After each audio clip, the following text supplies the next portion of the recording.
The year is 1861, and I'm part of an assembled group of volunteer female nurses that staged a march on Washington and demanded the government recognize our desire to aid the wounded soldiers of the Union.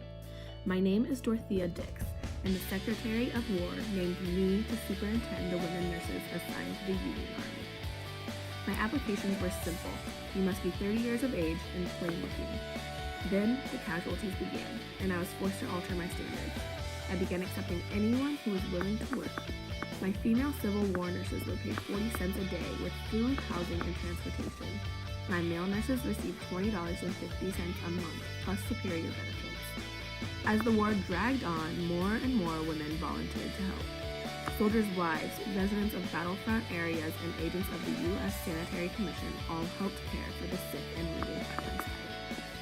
Many of my nurses were unprepared for the emotional impact of being so close to the war.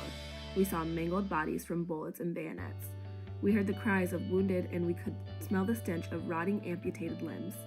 Some of the women were motivated by their husbands or sons that were fighting for us.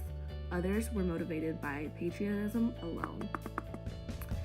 As nurses, we cleaned wounds, performed minor surgeries, administered treatments, and had to endure hard physical labor.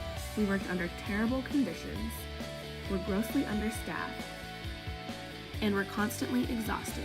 We were also expected to serve as a mother figure to the soldiers and to always be feminine and cheerful to patients.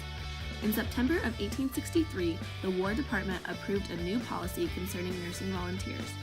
Individual surgeons were now allowed to appoint their own nurses, provided they had the recommendation of the Surgeon General.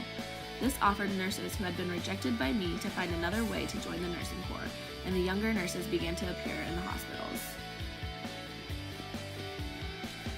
I looked after the welfare of both the nurses who labored in an often brutal environment and the soldiers to whom they ministered, obtaining medical supplies from private sources when they were not forthcoming from the government.